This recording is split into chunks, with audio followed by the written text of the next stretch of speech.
Good evening, fellow Toastmasters and distinguished guests. Good evening. Good evening. I've been thinking about this all day, and I just got nervous maybe about 15 minutes ago, so bear with me, Okay.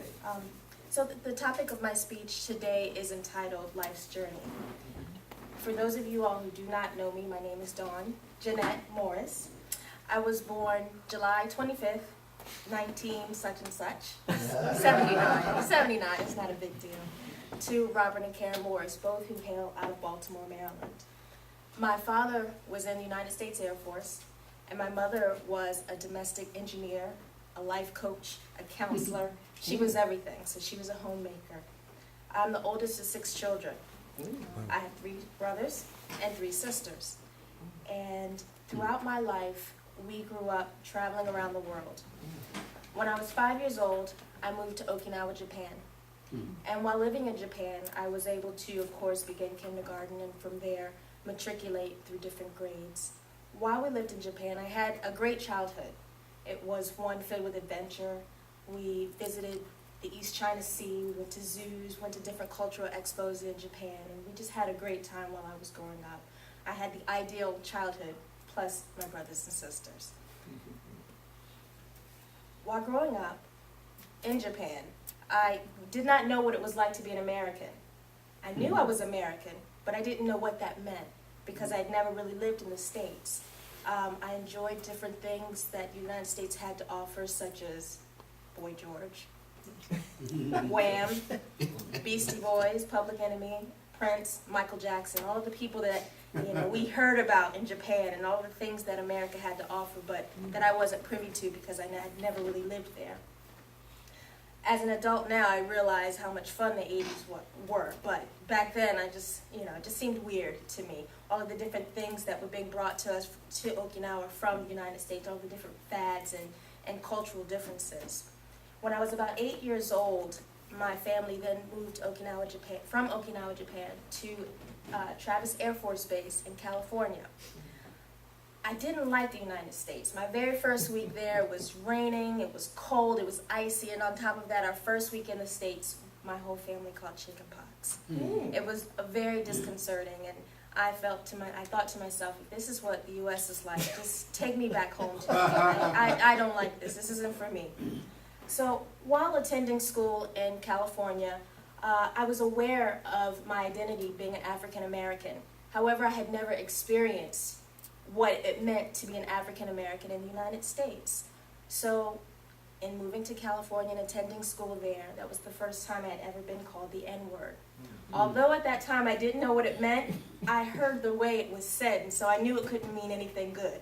So I remember going home to my parents and saying, what is the N-word? What does that mean? And so of course my parents began to explain what it meant and that it was said out of ignorance. But at that point, it was a turning point in my life because I remember saying to myself, I'm black, not ever knowing because of where I grew up. And at that point, I decided I didn't want to be black. And I thought that I could change myself. So as time moved forward, my father came home one day and he says, you know what, I got orders.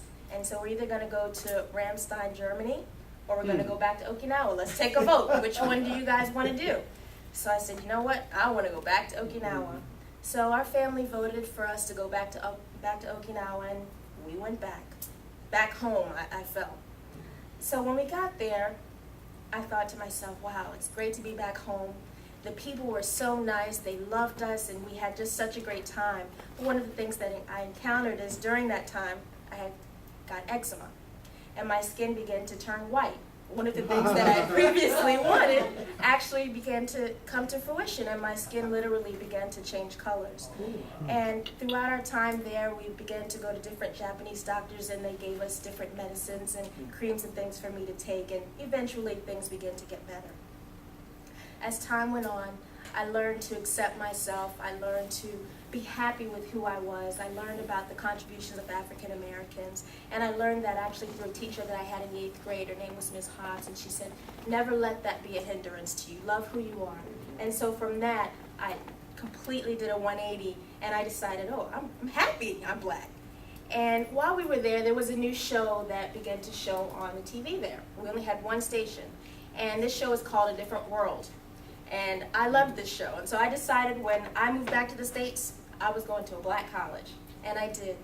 And I decided to go to Delaware State University, and I transferred to Clark Atlanta University, where I was able to experience many different parts of our culture.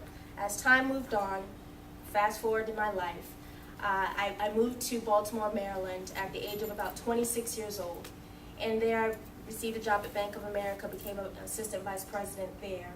And I met a young lady when I went to graduate school, and she told me that we were going to have a lot of adventures and be best friends. And last year I celebrated my 30th birthday and had the opportunity to go skydiving with Miss Lisa Walker. And at that point I realized that I can do anything and I can be anything. And there's an old adage that says, one day your life will flash before your eyes. Make sure it's worth watching. And so that's what I live my life by, and I always want to make sure that I have stories to tell my children as I grow older. So thank you.